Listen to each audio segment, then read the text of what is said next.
नमस्ते सभी विद्यार्थियों को। आज की क्लास में स्वागत है सभी का। आज अपन आयनिक साम्य की तीसरी क्लास लेने जा रहे हैं। इससे पहले अपन ने आयनिक साम्य की दो क्लासों में अम्ल सार की जो अवधारणाएं होती है, तीन अवधारणाएं देखी थी, और उसके साथ साथ अपन ने पीएच स्केल के बारे में थोड़ा सा डिस्कस किया था कि पीएच कैसे निकालते हैं। किसी भी विलयन में H प्लस आयनों की सांद्रता यदि दे रखी है तो उससे पीएच कैसे निकालते हैं। पीओएच भी अपन देखेंगे आज किस तरह से निकालते हैं। लेकिन उससे पहला अपना आज का जो टॉपिक रहेगा वो होगा जल का आयनिक गुणनफल, यानी आयनिक प्रोडक्ट ऑफ वाटर। इसमें अपन के डब्ल्यू का मान देखेंगे, किस तरह से अपन के डब्ल्यू का मान निकालते हैं। तो देखिए यहाँ पे जल एक अति दुर्बल विद्युत अपघट्य है। अति दुर्बल का मतलब क्या हुआ कि ये H प्लस और OH माइनस में बहुत कम मात्रा में टूटता है। ये H प्लस और OH माइनस आयनों में अति अल्प आयनित होता है। ठीक है, शुद्ध जल एवं जलीय विलयनों में जल अनायनित अणुओं और उनके आयनों के मध्य साम्य रहता है। देखो यदि जल है H2O तो इनके मध्य साम्य प्रेजेंट होता है कि इसकी कुछ मात्रा तो H प्लस की रहेगी, कुछ मात्रा OH माइनस की रहेगी, और कुछ में जल केवल और केवल H2O के रूप में प्रेजेंट होगा। यदि कोई जलीय विलयन है या फिर कोई ऐसा विलयन है जिसमें जल प्रेजेंट है तो उसमें ये तीनों के तीनों प्रेजेंट होंगे। H2O भी प्रेजेंट होगा, H प्लस भी प्रेजेंट होगा और OH माइनस भी प्रेजेंट होगा। तो इनके मध्य क्या है, साम्य स्थापित हो जाएगा। यानी साम्य अवस्था में H प्लस की कुछ मात्रा होगी, OH माइनस की कुछ मात्रा होगी, और कुछ मात्रा में H2O के रूप में जल अणु के रूप में भी प्रेजेंट होगा। तो ये साम्य में प्रेजेंट। अब आपने देखा होगा कि द्रव्य अनुपाती क्रिया नियम होता है। द्रव्य अनुपाती क्रिया नियम क्या होता है? द्रव्य अनुपाती क्रिया नियम, जिसको अपन देखते हैं रासायनिक साम्य वाला जो टॉपिक होता है, जो जिसको गुलबर्ग और वागे नामक वैज्ञानिक ने प्रतिपादित किया था, द्रव्य अनुपाती क्रिया नियम को। अब ये क्या होता है द्रव्य अनुपाती क्रिया नियम? जैसे कोई आपको ये रिएक्शन दे रखी है तो इस रिएक्शन में अपन लिखेंगे इस रिएक्शन का आयनिक गुणनफल या फिर इसका जो साम्य अवस्था स्थिरांक है उसको अपन इस तरह से लिखेंगे। यहाँ पे ये यदि H2O है, ये जो अभिक्रिया थी ना, इसको अपन यदि इसका साम्य अवस्था गुणनफल लिखे OH माइनस, तो यहाँ पे अपन इसको इस तरह से लिखेंगे। थोड़ा सा इसको साइड में करके अपन देखते हैं। यहाँ पे देखो, यहाँ पे लिखे के इक्विलिब्रियम, तो आप देखोगे कि इसमें जो प्रोडक्ट है, प्रोडक्ट तो ऊपर की तरफ आएंगे, प्रोडक्ट की कॉन्सेंट्रेशन ऊपर की तरफ आएगी और रिएक्टेंट की कॉन्सेंट्रेशन नीचे की तरफ। यहाँ पे अपन लिखेंगे जल की सांद्रता। ये होगा इसका साम्य अवस्था गुणनफल, साम्य अवस्था स्थिरांक।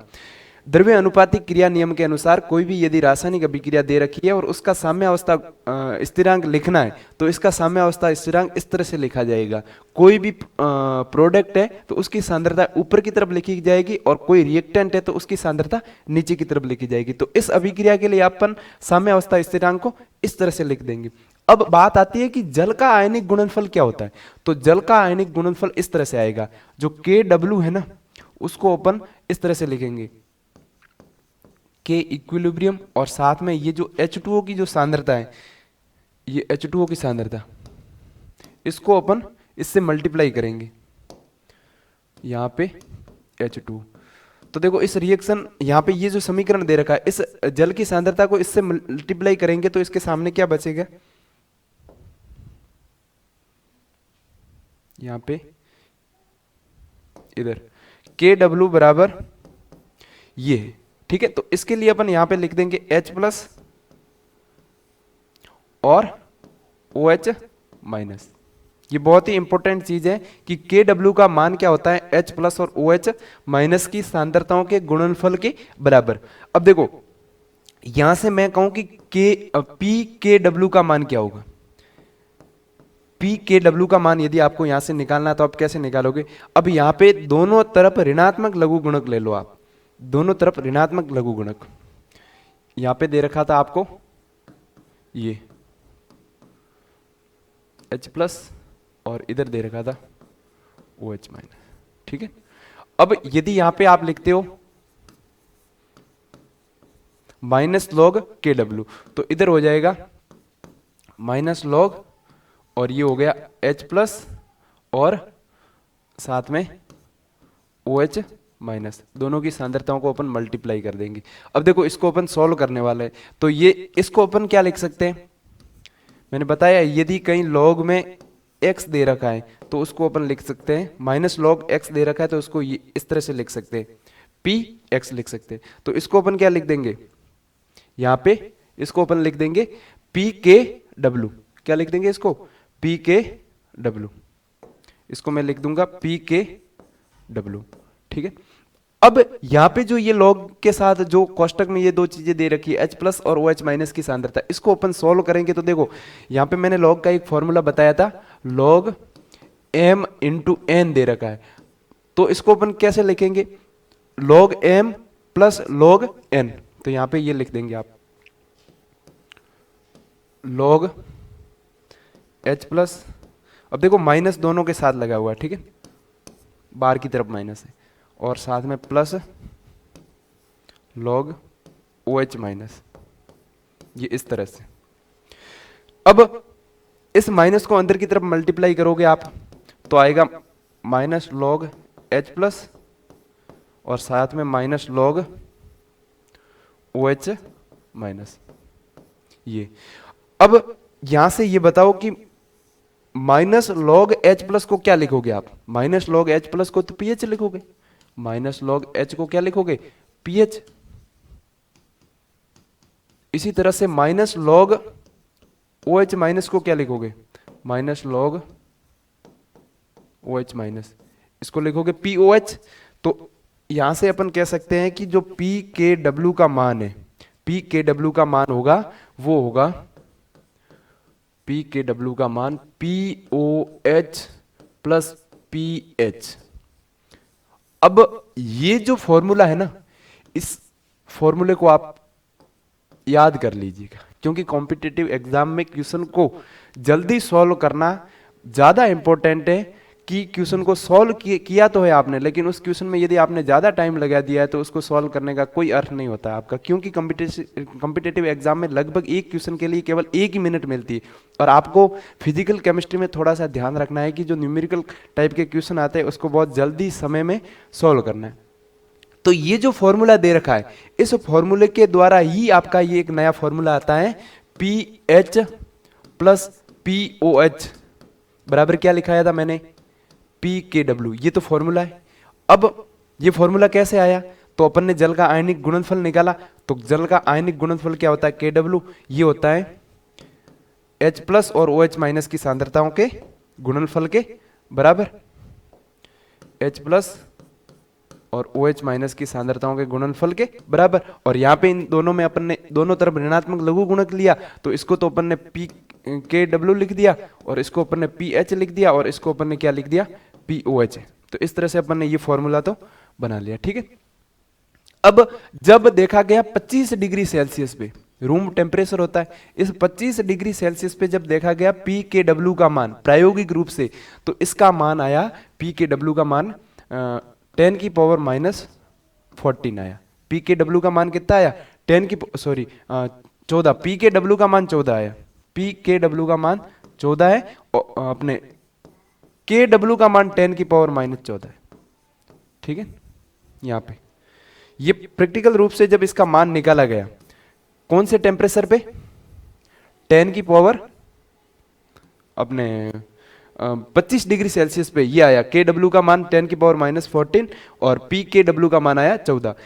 लेकिन आप एनसीईआरटी को यदि ध्यान से पढ़ोगे, 11th क्लास की एनसीईआरटी है, उसको यदि ध्यान से रीड करोगे तो एक और कंडीशन दे रखी है कि 90 डिग्री सेल्सियस पे इसका मान हो जाता है 12, 14 की जगह कितना हो जाता है 12, और इसका मान हो जाता है 10 की पावर माइनस 12। तो आपसे एक क्वेश्चन पूछा जाए कि 90 डिग्री सेल्सियस पे उदासीन बिंदु कौन सा होगा, 90 डिग्री सेल्सियस पे उदासीन बिंदु होता है वो 6 होता है, 7 नहीं होता है। जबकि 25 डिग्री सेल्सियस पे उदासीन बिंदु कौन सा होगा, 25 डिग्री सेल्सियस पे उदासीन बिंदु होगा 7, ठीक है। वो यहां से निकालेंगे अपन। उदासीन बिंदु का मतलब क्या है, पीएच और पीओएच बराबर, पीएच और पीओएच बराबर हो जाएगी, तो यहां से अपन निकाल सकते हैं उस कंडीशन को। लेकिन वो तभी निकाल पाएंगे जब इसका मान दे रखा होगा, और 25 डिग्री सेल्सियस पे इसका मान फिक्स होता है 14, इसका मान कितना होता है 14 होता है, और इसका मान होता है 10⁻⁻14। उम्मीद करता हूं ये चीज आपको समझ में आ गई। अब अपन स्लाइड के द्वारा वापस इसको रीड करते हैं। पहले मैंने आपको पढ़ा दिया है, अब यहां से अपन पढ़ दे। देखो यहां से द्रव्य इस साम्य में द्रव्य अनुपाती क्रिया नियम लगाएंगे आप। तो देखो ये इक्विलिब्रियम कांस्टेंट है, ठीक है, साम्य अवस्था स्थिरांक है। अब जब साम्य अवस्था स्थिरांक को आप जल की सांद्रता से गुणनफल करेंगे तब ये आएगा, तब ये आएगा। अब एक चीज ये ध्यान रखनी है आपको सीधा, ये जो KW है वो ये नहीं होता है, ये KW नहीं है, ये KW नहीं है, ये केवल K है, जिसको अपन कहते हैं साम्य अवस्था स्थिरांक। और इस साम्य अवस्था स्थिरांक को अपन ये जो हर में दे रखा है जल की सांद्रता, इसको आपस में मल्टीप्लाई करेंगे तो जो एक नया साम्य अवस्था स्थिरांक आएगा उसको अपन बोलेंगे जल का आयनिक गुणनफल। जल का आयनिक गुणनफल का मतलब है कि जल में प्रेजेंट H+ और OH- की सांद्रताओं का गुणनफल। तो ये देखो यहाँ पे अपन इनको मल्टीप्लाई कर रहे हैं, जहाँ K तो है जल का वियोजन स्थिरांक और KW है वो जल का आयनिक गुणनफल है। इसको अपन साम्य अवस्था स्थिरांक भी बोल सकते हैं। ये वाला जो है ना वो है जल का आयनिक गुणनफल KW, ठीक है। स्थिर ताप पर जल में उपस्थित H+ और OH- आयनों की सांद्रता के गुणनफल को जल का आयनिक गुणनफल कहते हैं। देखो तापमान की बात की गई यहाँ पे, तापमान कोई भी लो और उस तापमान के अनुसार इसका मान अलग अलग होगा। चालकता मापन प्रयोगों द्वारा 25 डिग्री, अब देखो ये प्रैक्टिकल रूप से ज्ञात किया गया है कि जल के आयनिक गुणनफल KW का मान होता है वो 10⁻14, 1 × 10⁻14, या सीधा इसको लिख दो 10⁻14। एक ही बात है क्योंकि उसके गुणनफल में केवल एक है होता है। KW का मान H+ और OH- की सांद्रता पर निर्भर नहीं करता है। KW का मान ताप वृद्धि के साथ बढ़ता है, बहुत इंपॉर्टेंट है, ठीक है। KW का मान केवल और केवल ताप वृद्धि पर ही डिपेंड करता है, H+ और OH- की सांद्रता पर निर्भर नहीं करता है। यहां पे जलीय विलयनों में, जलीय विलयनों में यहां पे H+ होगा तो इस तरह से लिखेंगे, ये तो वही फॉर्मूला है, KW बराबर H+ होता है और OH- होता है। तो यहां से यदि H+ की सांद्रता निकालनी तो KW/OH- अपॉन में आ जाएगा, और OH- की निकालनी तो ये अपॉन में आ जाएगा। तो ये तो उसी फॉर्मूले के द्वारा ये दोनों चीज लिखी गई है। एक बार अपन देख लेते हैं कोई स्लाइड बीच में रह तो नहीं गई, यहां से ये, ठीक है। अब देखो यहां तक अपन ने जल के आयनिक गुणनफल के बारे में पढ़ा, उसमें केवल और केवल एक फॉर्मूला ही याद रखना आपको, ये वाला, ये कि जल का जो आयनिक गुणनफल होता है वो H+ और OH- की सांद्रताओं के गुणनफल के बराबर होता है, ठीक है। और यहां से यदि PKW निकालने का बोले तो आप बताओगे PKW होता है PH + POH, ये फॉर्मूला है। अब यदि पूछे कि इसी फॉर्मूले को 25 डिग्री सेल्सियस के लिए देखा जाए, इस फॉर्मूले को 25 डिग्री सेल्सियस के लिए देखा जाए, ये वाला जो फॉर्मूला है यहां पे, ये जो फॉर्मूला दे रखा है तो वो 25 डिग्री सेल्सियस पे PKW का मान होता है वो 14 होता है। कितना होता है 14। तो ये 14 होगा तो PH + POH कितना हो जाएगा, दोनों का योग 14। तो जनरली अपन क्वेश्चन यूज करने में जनरल 25 डिग्री सेल्सियस पर ही सारे क्वेश्चन अपन यूज करेंगे। तो इसमें अपन देखेंगे कि यदि किसी की pH 10 है तो POH कितनी होगी, 3 होगी। एक बात ध्यान रखना, जब सार के क्वेश्चन अपन सॉल्व करेंगे तो उसकी सबसे पहले तो POH निकालेंगे। यदि POH मान लो 3 आ गई तो उस सार की pH कितनी होगी, 14 में से 3 को घटा लेंगे, कितना आ जाएगा 11। तो इस तरह से ये क्वेश्चन सॉल्व कर लेंगे। तो ये 25 डिग्री सेल्सियस के लिए चीजें दे रखी, ठीक है। आगे बढ़ते हैं अपन यहां से, यहां पे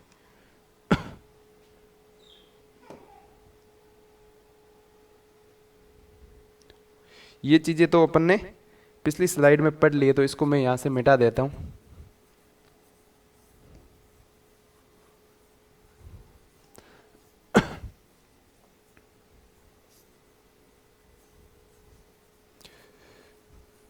देखिए यहां से किसी भी विलयन में पीएच नॉर्मलता से ज्ञात की जाती है, मोलरता से नहीं। ये क्या चीज है इसको अपन देखते हैं। देखो यदि HCl में देखें तो HCl में केवल एक ही हाइड्रोजन प्रेजेंट है। ये जब HCl टूटता है ना, H प्लस और Cl माइनस में। इसी तरह से यदि H2SO4 देखें तो H2SO4 में क्या होगा, 2H प्लस और SO4 माइनस 2। अब देखो जब आप पीएच निकालते हो तो केवल और केवल H प्लस की सांद्रता ही उसमें अपन देखते हैं।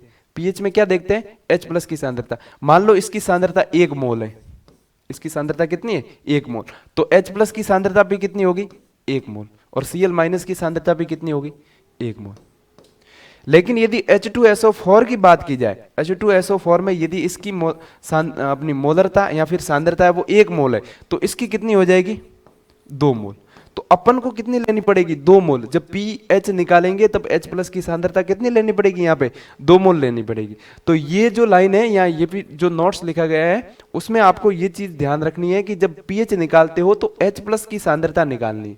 क्या निकालनी है, H प्लस की सांद्रता, और वो किसमें निकालनी है, नॉर्मलता में। तो एक दोनों के बीच रिलेशन है। यदि आपको ज्यादातर जो सांद्रता दे रखी होती है वो मोलरता में दे रखी होती है, किसमें दे रखी थी, तो मोलरता में। तो आप उन दोनों के मध्य रिलेशन याद कर लीजिए, N बराबर M इंटू N।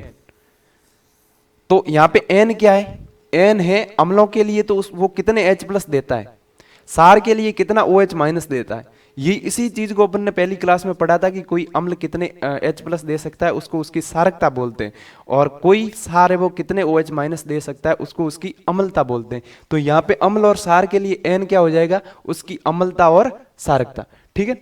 और M क्या है, M मोलरता है, N क्या है, N नॉर्मलता है।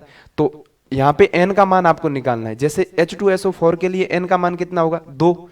इसी तरह से HCl के लिए N का मान कितना होगा, 1। तो यहाँ पे 1 रखोगे तो नॉर्मलता और मोलरता HCl के लिए तो सेम है। जिसको देखो इसको क्वेश्चन के द्वारा समझते हैं अपन। यहाँ पे जैसे मैंने क्वेश्चन दिया, सल्फ्यूरिक अम्ल है, H2SO4 की सांद्रता,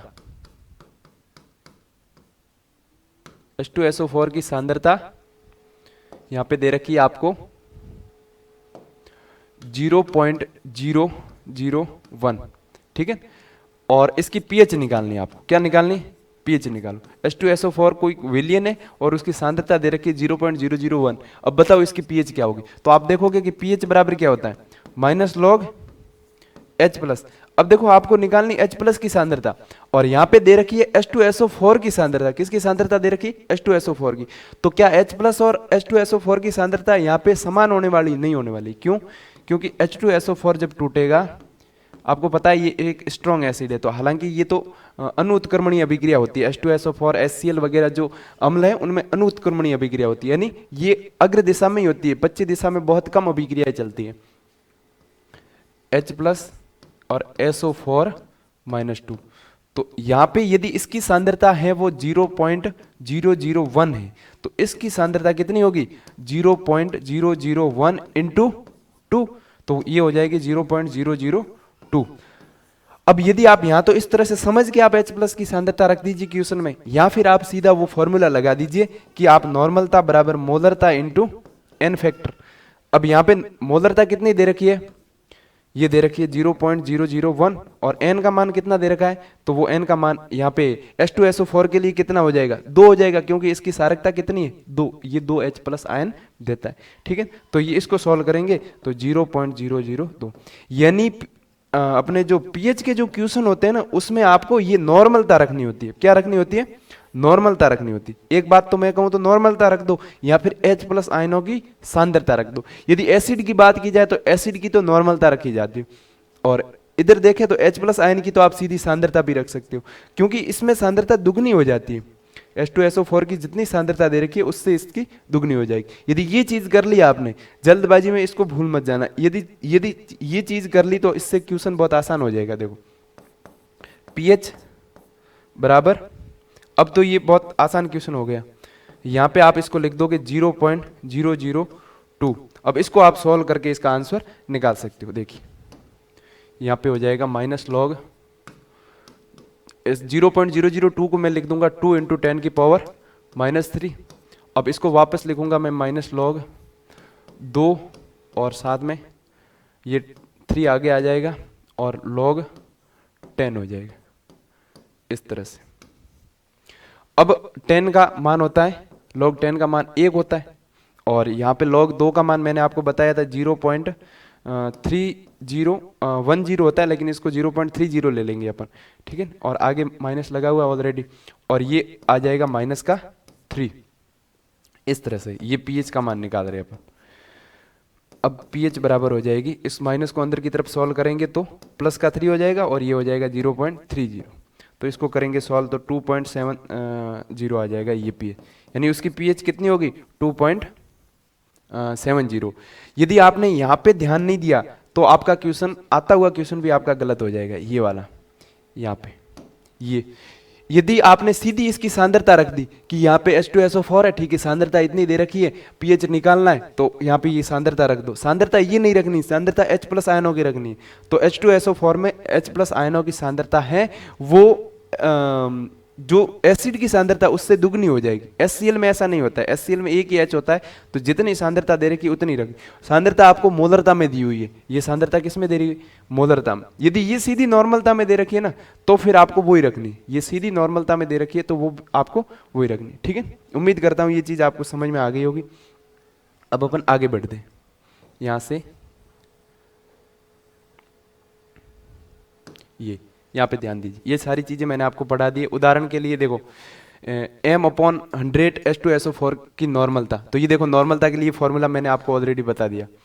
n ये नॉर्मल अपने मोलरता दे रखी, इसको 2 से मल्टीप्लाई कर दिया, यानी H+ की संख्या, और यहाँ से ये आप इस तरह से सॉल्व कर दोगे। दूसरा एग्जाम्पल है m/100 HCl की pH निकालिए, तो यहाँ से आप देखो n निकालोगे, m × n, यहां से n का मतलब क्या है, इस HCl ने कितनी H+ की संख्या है, तो यहां से आप ये रख दोगे और ये 1 रख के इसको सॉल्व करोगे तो ये आ जाएगी इसकी अपनी नॉर्मलता, ठीक है। तो इस नॉर्मलता को आप रख के फिर क्वेश्चन को सॉल्व कर सकते हो। बहुत सिंपल सी चीजें हैं। ये स्लाइड में 2 एग्जाम्पल दे रखे और दोनों के दोनों एग्जाम्पल मैंने आपको पीपीटी के माध्यम से समझा दिए, तो इसको एक बार आप वापस देखना घर जाके। यहाँ पे आप फिर अगला ये देखो pH वगैरह ये निकाल रखी, ये तीसरा एग्जाम्पल है। अब देखो ये बहुत किसी को ये कंफ्यूजिंग लग रहा होगा कि m/100 का मतलब क्या है। ये कुछ नहीं है, m/100 का मतलब है इस 100 को ऊपर ले जाओ 10⁻³ अब इसको तो सॉल्व कर ही सकते हो। m/1000 का मतलब है 10⁻³ ये इस तरह से यहाँ पे आप वापस निकाल सकते हो। देखो हर एक कंडीशन में केवल और केवल नॉर्मलता निकाली गई है। मोलरता को OH- से मल्टीप्लाई कर दिया, और यदि अम्ल है तो H+ से मल्टीप्लाई कर दो। इस तरह से आप इसको सॉल्व कर सकते हो। एक चीज ध्यान रखनी है, हाँ इंपॉर्टेंट चीज है, जैसे OH- की सोडियम हाइड्रोक्साइड की pH बोली आपसे, तो पहले सोडियम हाइड्रोक्साइड की pH नहीं निकालोगे, पहले आप सोडियम हाइड्रोक्साइड की POH निकालोगे, और वो क्या होगी -log OH-। अब ये यहाँ पे OH- की संख्या दे रखी, देखो यहां से आपने ये रख दिया। अब इसकी POH कितनी आई है, 3 आई है, तो pH बोला है उसने, बोला क्या है pH, तो आप इसको क्या करोगे 14 से माइनस करोगे। 14 से माइनस करते कितना आ जाएगा 11, कितना आ जाएगा 11, क्योंकि pH और POH- ये दोनों, इन दोनों का योग कितना होता है 14 होता है। तो इन दोनों में से कोई भी एक दे रखा है और दूसरे को निकालना है, तो उसको 14 में से क्या कर दोगे माइनस कर दोगे, ठीक है। अब अपन दुर्बल अम्ल और क्षार की pH ज्ञात करते हैं, ठीक है। दुर्बल अम्ल और क्षार की pH, अब देखो जैसे HCl हो गया, H2SO4 हो गया, HNO3 हो गया, ये क्या होते हैं जलीय विलयन में पूर्णतः वियोजित हो जाते हैं, लगभग पूर्णतः वियोजित हो जाते हैं, पूर्णतः वियोजित हो जाते हैं। क्या होते हैं पूर्णतः वियोजित हो जाते हैं, यानी 100% वियोजित हो जाते हैं। पूर्णतः यदि वियोजित हो जाएंगे तो जितनी H+ की आपने सांद्रता ली है, मान लो 1 मोल आपने 1 मोलर लिए या फिर 2 मोलर लिए, जितनी भी लिए वो पूरी की पूरी टूटकर H+ बनाएगी और Cl- बनाएगी, ठीक है। इसी तरह से H2SO4 है तो वो पूरी की पूरी टूटकर H+ बनाएगी और SO4- बनाएगी। लेकिन यदि कोई अम्ल और क्षार क्या है दुर्बल है, क्या है दुर्बल है, तो वो पूर्णतः नहीं टूटता है, उनके मध्य साम्य स्थापित होता है। तो उनकी pH कैसे निकालोगे, pH निकालने का तो एक ही तरीका है कि H+ आयन की सांद्रता का ऋणात्मक लघु गुणक ले लो, लेकिन यहाँ पर H+ आयन की सांद्रता आपको निकालना आना चाहिए। इसमें कैसे निकालते हैं, इसमें बहुत सिंपल है। मान लो HCl है, इसकी सांद्रता x मोलर है, और फिर H प्लस और Cl माइनस की देखेंगे तो इसकी भी x हो जाएगी और इसकी भी x। इसमें तो कोई दिक्कत ही नहीं है क्योंकि अभिक्रिया केवल अग्र दिशा में चल रही है। यहाँ पे H2SO4 है, अब H2SO4 है तो यहाँ पे H प्लस और SO4 माइनस 2, तो ये यदि x है मान लो तो ये होगी 2x और ये होगी x। इसी तरह से HNO3 है तो ये मान लो x है तो H प्लस की सांद्रता भी कितनी होगी x, और यहाँ पे NO3 माइनस की सांद्रता भी कितनी होगी x। अब आपको यदि pH निकालना है तो केवल H प्लस आयनों की सांद्रता पे ही ध्यान देना है। इसकी pH पूछे तो इनकी H प्लस इसकी जैसे सांद्रता जितनी भी दे रखी है क्वेश्चन में उतनी की उतनी H प्लस की सांद्रता होगी। H2SO4 की जितनी सांद्रता दे रखी है उससे दुगनी सांद्रता H प्लस की होगी, रख के क्वेश्चन सॉल्व कर दो। इसी तरह से HNO3 की दे रखी है तो ये यहाँ पे क्वेश्चन में H प्लस की सांद्रता निकाल के इसको सॉल्व कर दो। ये तो है परबल अम्ल के लिए। किसके लिए? परबल अम्ल के लिए। परबल सार के लिए क्या होगा? इनके लिए सबके लिए पीएच निकलेगी। क्या निकलेगी? पीएच। इसी तरह से परबल सार है तो परबल सार तो उनके लिए निकलेगी पीओएच, और वो पीओएच क्या होगी? Minus log OH minus. ठीक है। अब यहां पे एक चीज ध्यान रखना, पीएच पूछी है ना क्वेश्चन में, थोड़ा सा ध्यान रखना। जैसे मैं पूछता हूं NaOH, इसकी पीएच निकालो तो पहले आप पीओएच निकालोगे और फिर 14 में से पीओएच को क्या कर दोगे? माइनस। अब इसको कैसे निकालोगे? जैसे NaOH है तो ये पूरा का पूरा वियोजित हो जाता है, ये परबल सार है तो Na प्लस और OH माइनस, तो Na इसकी मान लो x दे रखी तो इसकी भी x होगी और इसकी भी x होगी। तो इस तरह से अपन परबल अम्ल और परबल सार की पीएच तो बहुत आसानी से निकाल सकते हैं। जितनी सांद्रता दे रखी है उसको नॉर्मलता में कन्वर्ट करो या फिर H प्लस आयन की सांद्रता या OH माइनस आयन की सांद्रता देख के इसको अपन सॉल्व कर सकते हैं। लेकिन यदि कोई अम्ल है वो दुर्बल है, क्या है? दुर्बल है, या फिर कोई सार है वो क्या है? दुर्बल है, तो उनके बारे में अपन कैसे देखेंगे? यहां से ये इसको मैं एक बार के लिए मिटा देता हूं, ये चीजें मैंने आपको समझा दी है। यहां से अपन दुर्बल के लिए बात करेंगे। अब दुर्बल में क्या होता है कि साम्य स्थापित होता है, पूरे के पूरे वो वियोजित नहीं होते, 100% वियोजन नहीं होता है, उनके वियोजन की कोटि होती है वो 1 से कम होती है। तो यहां देखिए दुर्बल अम्ल और सार की पीएच, दुर्बल अम्ल है, वीक एसिड है, उसका वियोजन होगा, क्या होगा? वियोजन होगा, डिसोसिएशन होगा। तो ये जैसे जो ये कार्बनिक यौगिक होते हैं ना, कार्बनिक एसिड, तो उन कार्बनिक एसिड में दुर्बल एसिड होते हैं ये ज्यादा। जैसे ये एसिटिक एसिड लिया आपने या फिर ये ले लिया आपने, फॉर्मिक एसिड ले दिया, कोई भी है, तो ये इनमें क्या होगा? साम्य स्थापित होगा। इसको थोड़ा सा ध्यान देना, ये इस तरह से नहीं है, ये इस तरह से। ये उत्क्रमणीय अभिक्रियाओं के लिए अपन इस तरह का सिंबल लिखते हैं। तो ये होगा एसीटेट आयन बनाएगा, एसीटेट आयन है ये, और ये H प्लस बनाएगा। इस तरह से इनमें साम्य स्थापित होगा।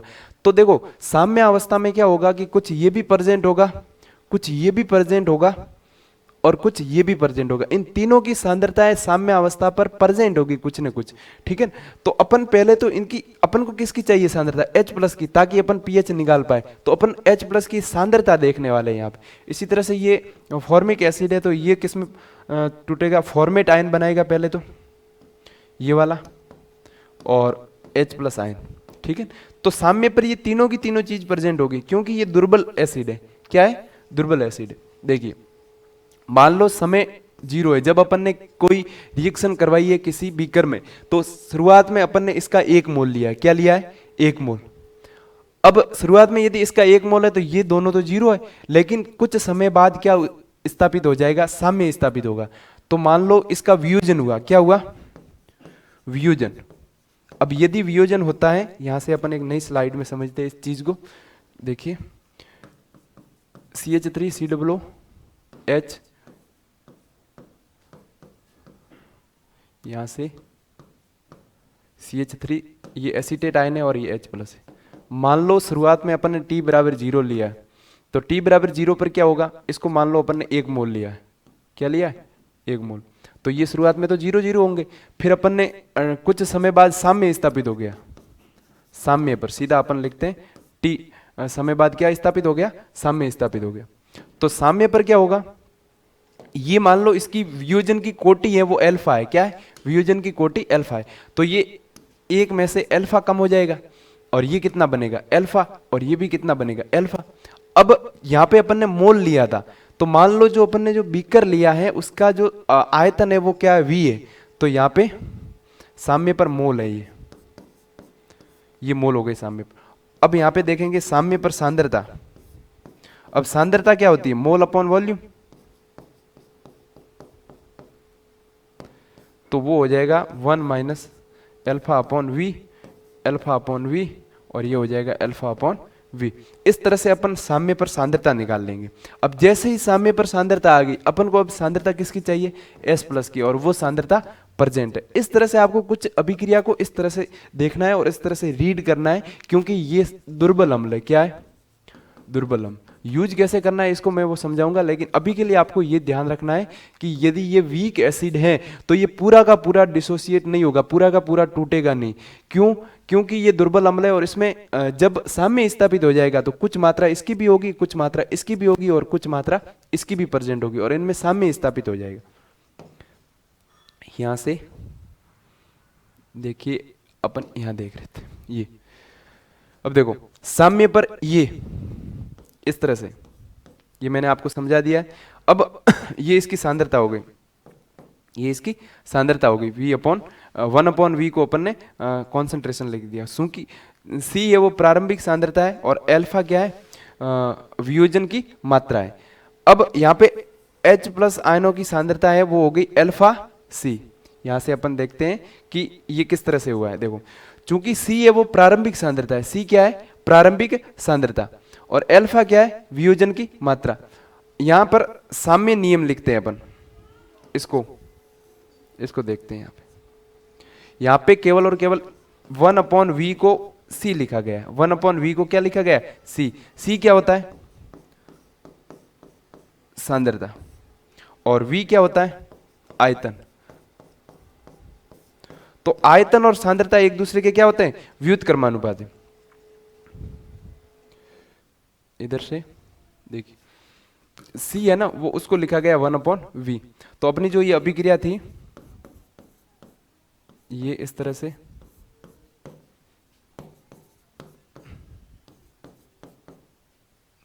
वन सेकेंड,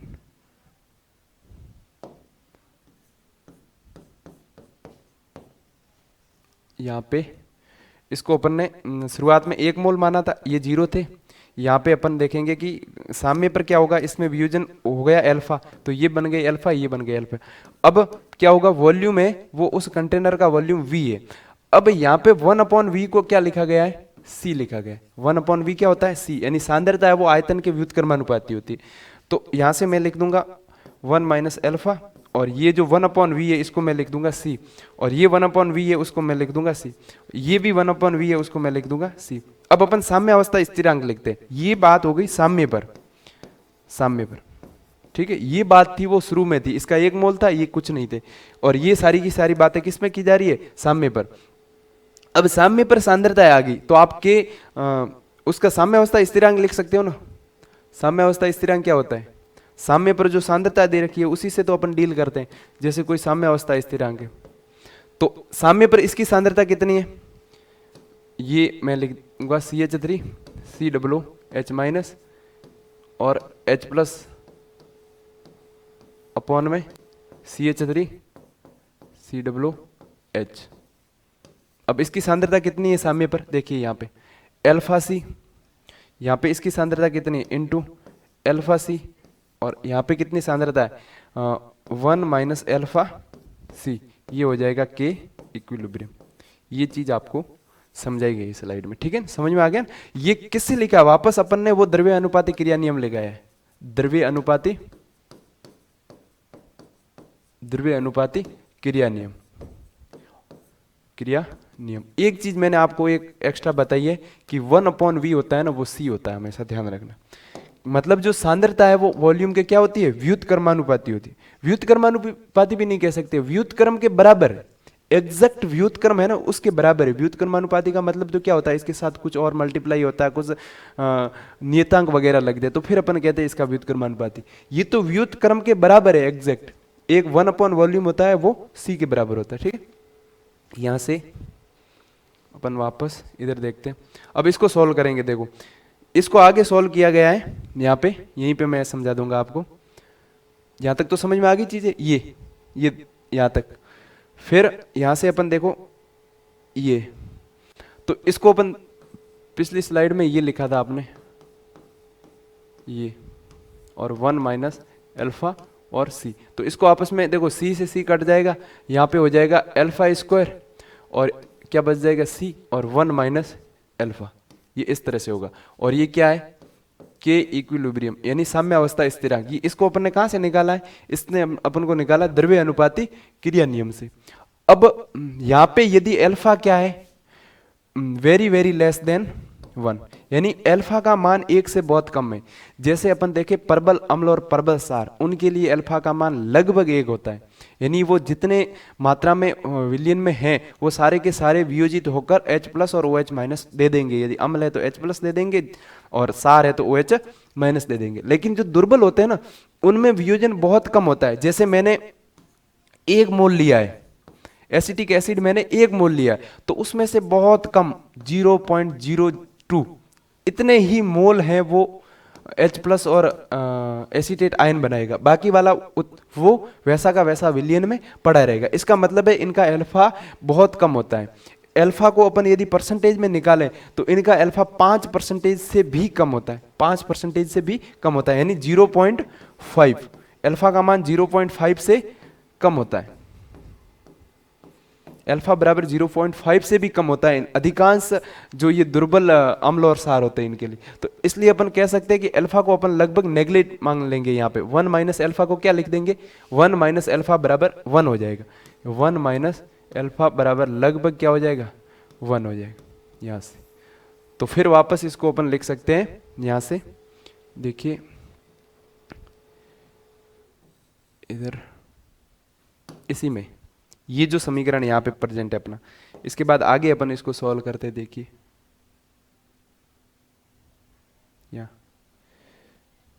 ये के इक्विलिब्रियम, यहाँ से अल्फा स्क्वायर और सी स्क्वायर, ये 1 माइनस अल्फा और इधर सी, ये सी से ये कट जाएगा तो फिर ये यहाँ से कट किया अपन ने, तो अल्फा स्क्वायर और साथ में क्या रहेगा सी। अब 1 माइनस क्या रहा है अल्फा, और 1 माइनस अल्फा को अपन क्या लिख देंगे, लगभग 1। क्यों लगभग 1 क्यों लिखेंगे, क्योंकि अल्फा का मान बहुत कम है, अल्फा का मान वेरी वेरी लेस देन 1 है। तो इसके कारण अपन इसको पूरा का पूरा 1 लिख देंगे। तो इससे क्या हो जाएगा, के इक्विलिब्रियम बराबर यहाँ से अल्फा स्क्वायर सी और ये क्या हो जाएगा 1। अब यहां से यदि C का मान निकालें, यहां से यदि अपन अल्फा का मान निकालें, अल्फा का मान निकालेंगे तो क्या होगा, अल्फा स्क्वायर बराबर होगा के इक्विलिब्रियम अपॉन C।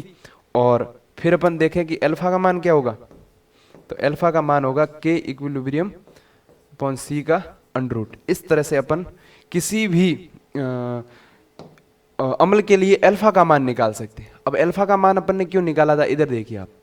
सबसे पहले अपन यहाँ पे जाते हैं और अपन ने यहाँ देखा था कि अपन को H+ आयन की सांद्रता चाहिए, H+ आयन की सांद्रता चाहिए, और यहाँ पे क्या दे रखा है, C अल्फा दे रखा है।